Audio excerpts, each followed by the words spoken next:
বাসী নিয়ে চাঁদাবাজি হচ্ছে।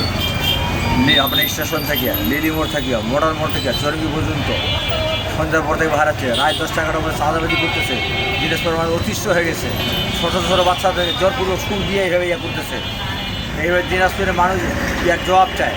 এই হাতি জোড়া, এক জোড়া হাতি, একটা 2 মিনিট হাতি নিয়ে ওটা দিনাজপুরে হয়ে চাঁদা করে বেড়াচ্ছে।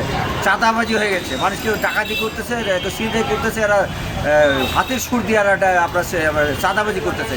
দিনাজপুরে মানুষের একটাই দাবি, এই হাতির আপনার চাঁদাবাজি বন্ধ করতে হবে। এক দফা এক দাবি, হাতি নদী দিনাজপুর থেকে কবে যাবি, এইটা দিনাজপুরের বাসী আবদার।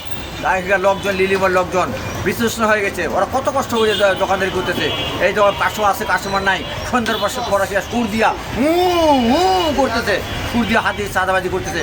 তাই আমি এই বইটা বলতে চাই, দিনাজপুরবাসীকে আসুন আমরা ইয়ার বিরুদ্ধে আমরা রুখে দাঁড়াই। এবং যেই খেল কেন আমরা দিনাজপুর বলি না, যে কোনো জায়গায় সব চাঁদাবাজি চলবে না।